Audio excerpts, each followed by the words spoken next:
चंद्रपूर गडचिरोली महामंडळाच्या MH40N8525 या क्रमांकाच्या बसने प्रवास करीत असताना दरवाजा निघाल्याने दोन विद्यार्थी बसच्या खाली पडून गंभीर जखमी झाल्याची घटना घडली।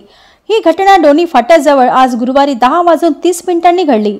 जोस्वा निकोडे राहणार आगडी वय वर्ष 14, श्वेता गंगाधर सोयाम राहणार जानाळा वय वर्ष 18 असे जखमी झालेल्या विद्यार्थी व विद्यार्थिनीचे नाव आहे। बसच्या दरवाजाचा लॉक निघाल्याने विद्यार्थी दरवाजातून बाहेर पडले आणि गंभीर जखमी झाल्याची प्राथमिक माहिती आहे। लगेच बसचे वाहक आणि चालक दोन्ही विद्यार्थ्यांना मूल उपजिल्हा रुग्णालयात दाखल केले।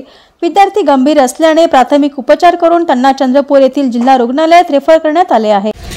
वाहन चालक भागवत चंद्रपूरवरून गडचिरोलीकडे गाडी जात असताना जानाडा येथून शाळेचे विद्यार्थी घेतले आणि मूलला जाण्यासाठी गाडी निघाली। काही अंतरावर गाडीमध्ये खूप जास्त प्रमाणात गर्दी होती।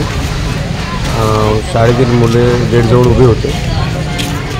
नकळत कदाचित त्यांचा हात लॉकवर लागला असेल आणि गाडीचं गेट निघालं। त्याच्यामध्ये दोन मुले गाडीच्या खालती पडली आणि त्यांना रुग्णालयामध्ये भरती केली, सरकारी हॉस्पिटल मूलला इथे।